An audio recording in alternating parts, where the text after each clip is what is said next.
Welcome back, everybody, to this bonus edition of Drunk Bible Study bonus time for episode 169. Nice.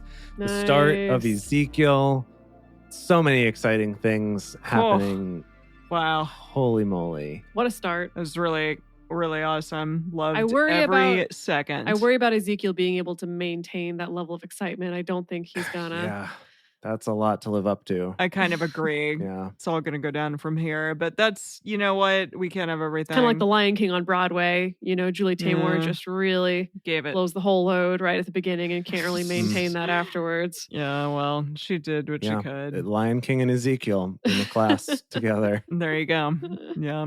So for this bonus, I'm going to be looking a little bit at Jeremiah. Sorry, not Jeremiah. Gosh, I'm still stuck in the past. Ezekiel, and lying on his side for however many days, and what may have really happened, what's really going on there. And then Emily's going to talk to us about casting choices. So we're actually we're talking to people's agents and maybe bringing in some people for auditions today.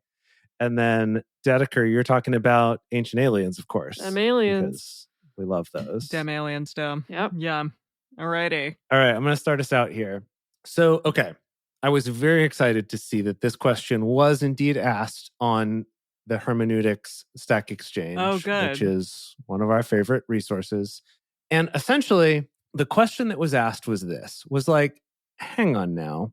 So remember he gave us that very specific date when he had this vision and he started this whole thing. And it was the 30th year, his 30th year, in the 4th month of the 5th day of the month. And kind of gave very specifics. And it was the 5th year of the king of Jehoiakim's captivity. So it's okay, we know that date. And then we established this 390 days of lying on his left side for Jerusalem. And then another 40 days of lying on his right side for Judah. And so altogether, we have 430 days of lying on his side. Apparently, we haven't gotten here yet. Probably next time, or maybe the one after that. But in Ezekiel chapter 8, there's another date that's mentioned, which is the 6th year and the 6th month on the 5th day. And the person being like, wait a minute, that's not 430 days later. That's sooner than that. Oh. So that's the question that they asked. It was how could he be seen sitting in his place if he's still doing this lying on his side thing? Interesting. Couple different answers came up. Couple different styles of answer, I should say. Categories of answer, maybe. One is, bro, you're doing calendars wrong. Which, fair enough. Calendars back in that time were a lot more confusing and less regular than they are now. Oh, yeah. Lots of disagreements. Yes. But basically saying that his years were on the lunar calendar, not our years, which are on a solar calendar. And so that's going to be a little bit different. Plus, there are these things called intercalary months. What? Intercalary? Which I think like a calendar, intercalary months. All right. Okay. That I think the idea there is that it's what I think we talked about this a little bit, probably years ago, but about the early Jewish calendar that instead of doing leap years every 4 years, they would every some number of years do a leap month or multiple leap months to kind of catch themselves back into the cycle to match the seasons properly. So basically someone did some complicated math and was like, look, that equals 440 days. So that gave him plenty of time to do all of this. Wow. So that's answer number one. Answer category number one was something about no calendars, you got to figure it out. The second answer, which is not necessarily mutually exclusive with the first one, but this one came up a lot in a lot of different places. And that's that it's never made clear that he's supposed to lie on his side 24/7. Okay. Yeah, that's good. That was my question. Is it just anytime you go to sleep, that's what you got to do?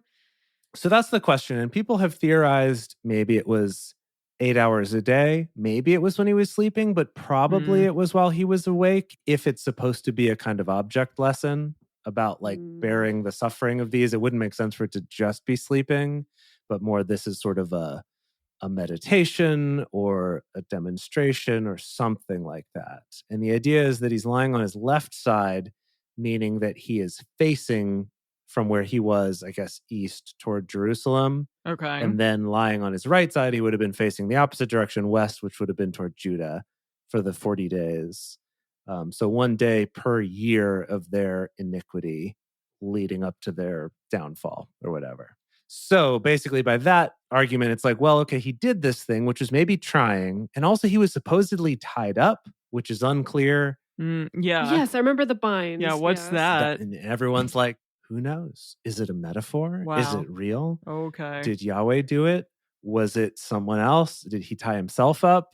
Who knows? No one had a good answer for that. But basically, it's kind of more like this was a specific meditation or an object lesson or kind of an exercise that he was doing that Yahweh told him to do to kind of go through this trial or tribulation or suffering or whatever to kind of show like the seriousness of all of this or something. So for him to be sitting up, even if it were less than that many days, sitting up and talking to people is fine because it just wasn't during his time of lying on his side, doing his meditation or whatever. Okay.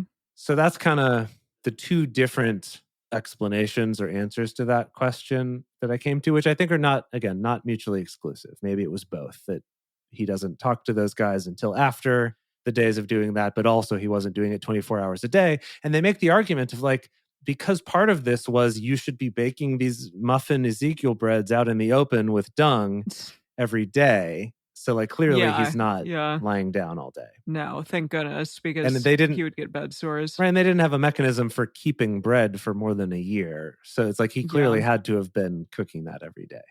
So anyway, that's the basic gist of the answers to it. I did, in searching this though, find one funny thing I wanted to share with you.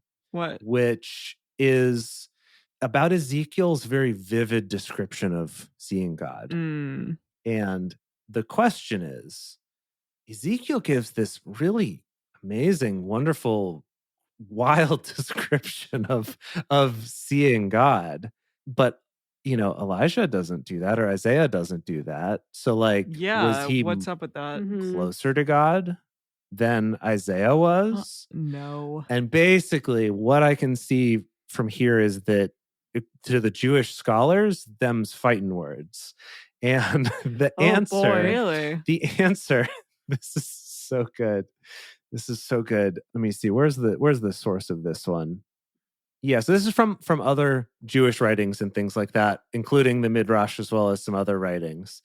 That basically it's that Ezekiel describes the appearance of the throne of God in all its glory. This is not because he'd seen more of it than Isaiah, but rather because Isaiah was so used to it. It's kind of like a courtier and a peasant, that the peasant is going to describe the throne room of the king as being really amazing. And to the courtier, it's like, yeah, this is everyday stuff. Okay. So kind of throwing some shade at Ezekiel of like, he describes it like this because he only got to see it the once.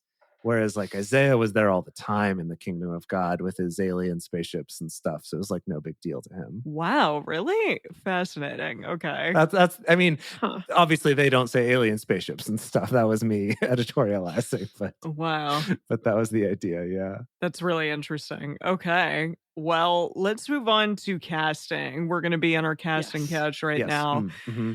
So, okay, I went back and forth with this, trying to find people who were method actors and trying to find people who were really hot actors. Because we need someone to lie on their side for actually 430 days. Okay. Yeah. Sure. Yeah. Trying to find method actors and trying to find really hot actors. And a lot of these people overlapped, quite frankly. So here we go. Yeah.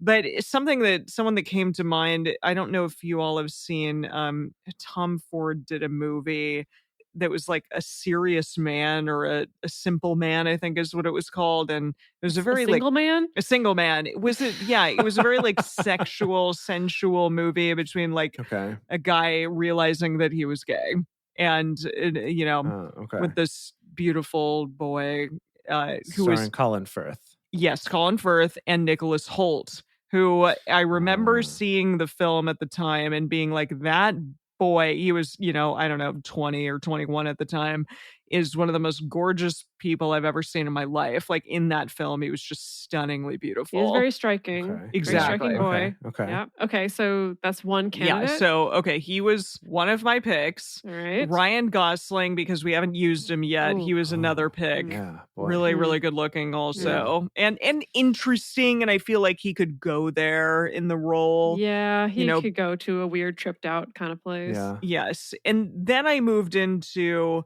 looking up method actors. And this is, a non-man, but Charlize Theron came up as a method actor, also freaking gorgeous. Didn't know she was a method actor. Well, she was in Monster. Okay. In that film, Monster. Yeah.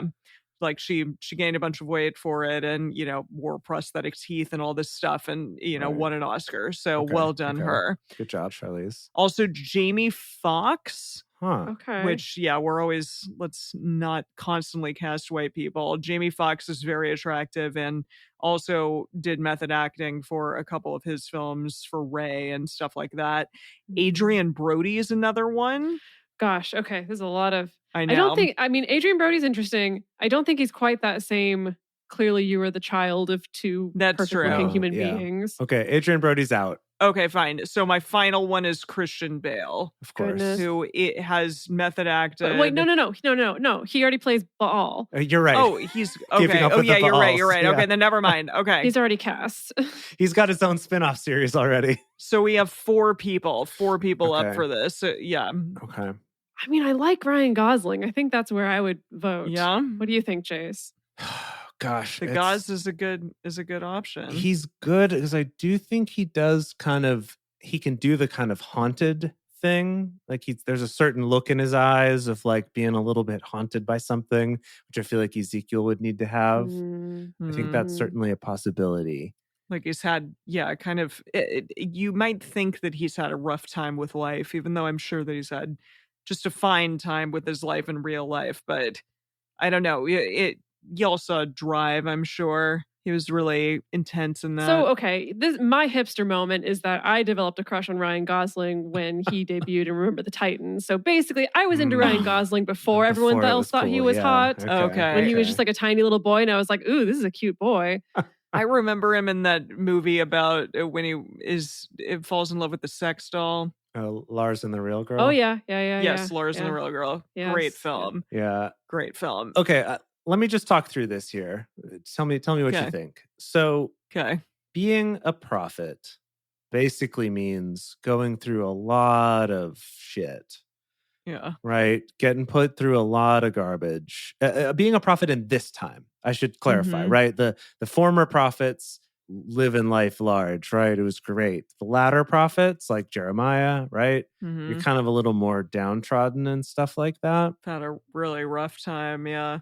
I feel like we could start Ryan Gosling off as like a really hot guy and then, throw a bunch of dirt on him by the end. Yeah. Yeah, I think he could do the downtrodden by life. And if he's willing to lose a lot of weight, as the role goes on to look kind of emaciated and stuff, I could see that working.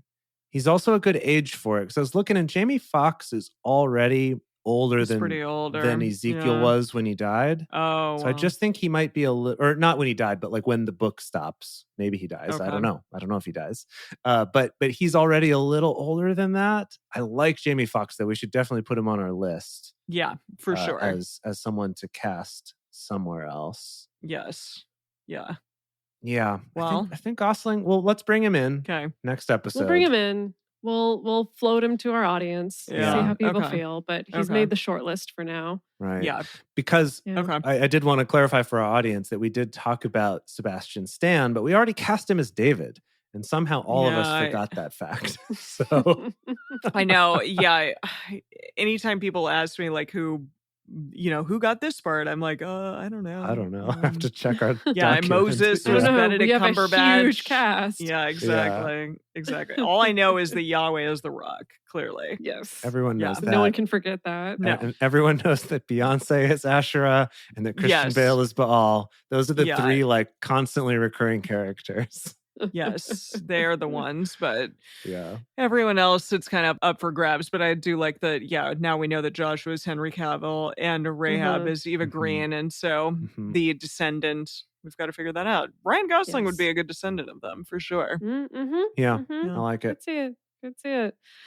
Okay, folks, you want to hear about aliens? Yes, always. I love it. I'm so excited. Now, that's a little bit deceptive because instead of really talking about aliens, I'm mostly going to be talking about people who think that there are aliens in the Bible, which is really the more interesting part of it. Sure. So, I went to, look up clips from ancient aliens regarding Ezekiel. And I think the unfortunate thing is that Ezekiel, for people who believe or want to believe that there are alien encounters in the Bible, Ezekiel's such low-hanging fruit. It's too easy. Yeah. It's too easy. You're right. Right? With the Ark of the Covenant, we had to stretch a little bit, be like, oh, maybe it could be this. Maybe it could have been magnetic or could have, been like the Baghdad battery where it held up this charge. You get a little bit more play there. And with this imagery in Ezekiel, it is a little bit too easy, right? To be like, oh, clearly wheels, flying, obviously aliens, having those powers and teleporting and stuff like that. And so I didn't find anybody who had a really interesting breakdown of specifically what it could be necessarily, but I did go down a rabbit hole of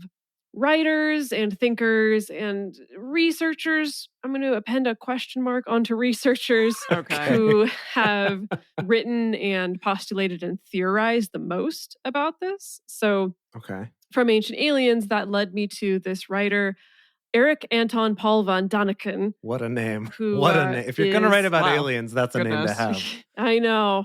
Yes. So he is a Swiss guy. He has presented on Ancient Aliens a couple times before. Good. Now, he wrote a lot of books and was sort of one of the progenitors of these theories about aliens seeding human life or aliens influencing early human cultures, aliens being the reason why we have the pyramids or these different of course, huge monuments and statues. He was really one of the big influencers about that. Okay.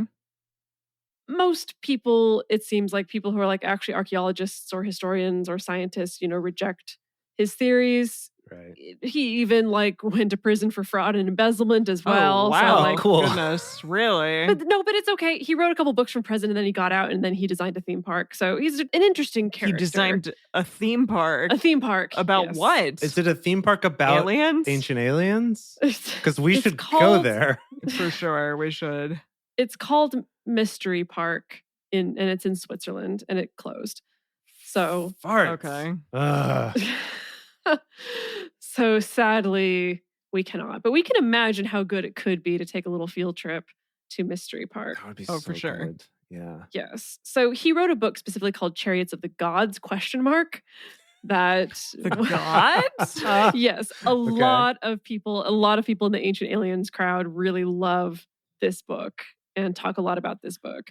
Carl Sagan hated this guy and hated this book, mostly because he criticized him for kind of logical fallacies specifically in thinking about these things. Something that I didn't realize, and I should have realized, that often a criticism of these theories is, first of all, it's often, assuming that early humans were not intelligent, couldn't figure out the engineering to build the pyramids. Right. For instance. Right. And for some reason, we didn't figure that out until 50 years ago or whatever. Then we were intelligent enough to figure that out. Often, specifically, the accusation that gets thrown at von Daniken here is that his theories are very much associated with kind of ancient Europeans had this all figured out, but pretty much anyone non-white, clearly aliens were helping them. That it kind of tends to fall along those lines of being maybe a little bit racist.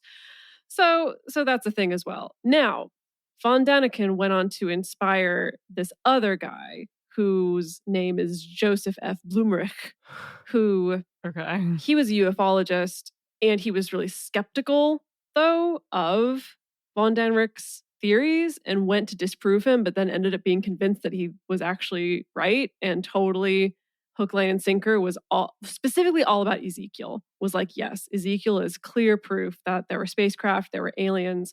We absolutely know that this was the case. I love that. Goodness. Okay. Blumrich did go on to actually publish an academic article about this. And it's an article he published in the 70s. It's called The Spaceships of the Prophet Ezekiel. I found the actual article itself. The spaceships? The Spaceships of the Prophet Ezekiel. Cool. cool. Yes. And this article is interesting because this is him trying to create technical drawings of what he thinks the spaceships could have looked like or how they could have operated. Okay. And now, because of him creating those technical drawings, he got inspired to create this proposal of a wheel that is capable not only of going forward and backwards, but also sideways as well. Okay. He patented the design of that wheel. Oh. That is now known as the Omni wheel, and it's used all the time, specifically in robotics. Oh, wow. For designing small autonomous robots that can kind of move not only forward and back, but also side to side on a wheel-like structure. Yes. They did teach us in a roundabout way how to make robots. In a roundabout way, we did get some very valuable alien technology for our robots. Wow. Wow. Amazing. That's pretty cool. Also, if you go to spaceshipsofezekiel.com, just feast your eyes on a wonderful, wonderful early 90s website. Oh, I do love those. do love those. I also just did a little bit of searching here, and this mystery park, did close. Yes. But then it was bought by someone else and has been reopened. Oh, boy. And it is now open just in the summers in Switzerland. But I don't know if it has all the same stuff, because I did look it up and it did have attractions that were all based around ancient aliens and stuff like that. And there was some controversy that there was a crop circle competition. Excuse me? Where they wanted people to like design crop circles that they were going to do in an exhibition there. And no one signed up, apparently. So they hired someone to do it. And they set up a webcam that at that time would just take still images every day. And on the day that they were supposed to come and design the crop circles, that morning, there was crop circles there before they had planned to put them there. It was amazing. And a bunch of investigators came and said, yeah, these are man-made. Come on. Right. Oh my gosh. That feels like it's a little too convenient. Come on, folks. Yeah. Come on, folks. I did look up the spaceships of Ezekiel.com, and you're right, Dedeker, it is truly amazing. It's a true delight for the senses. Really brings me back. I just ran across your site and was most impressed by your fair analysis of my father's book and his intentions. I don't know what that is. Oh, because it's The Spaceships of Ezekiel by Joseph F. Bloomrich. Oh, good. Bloomrich. Okay. Yeah. Bloomrich. Yeah. I see. Amazing. Okay. So anyway, that's what I got. Just to like a tiny bit of spoilers, this is not going to be Ezekiel's first allegedly alien encounter. Oh, good. There's going to be some more throughout the book. Good. Okay. I was worried that this was going to be just like boring the rest of the time. So I'm excited. There's going to be some more visions. Oh, and also something that I thought I'd toss in for Emily's sake is just so you know, Christians, at least definitely the Christian culture that I grew up in and certain Christian cultures and subcultures out there, very anti-aliens. Of course. Anti the alien interpretation. Yeah, of course. Because that makes sense. God. Yeah. Then it's not God. There's some that go so far to say is like, if you think that you've seen an alien, it was probably actually a demon. Trying to convince you that it was an alien. Yes. Oh my gosh. Yeah. Wow. Well, sorry to hear that. But yeah, look out for those demons, everyone. Yes. Goodness. Quite. Alrighty. Well, that was a blast. I cannot wait. That was just really, really fun. Really, really interesting. I hope that we get more of that, but maybe he blew his whole load in the very first chapter and it'll be all downhill from there, but hopefully not. We'll see what happens. It'll be a good time. We'll see y'all next week for more Ezekiel.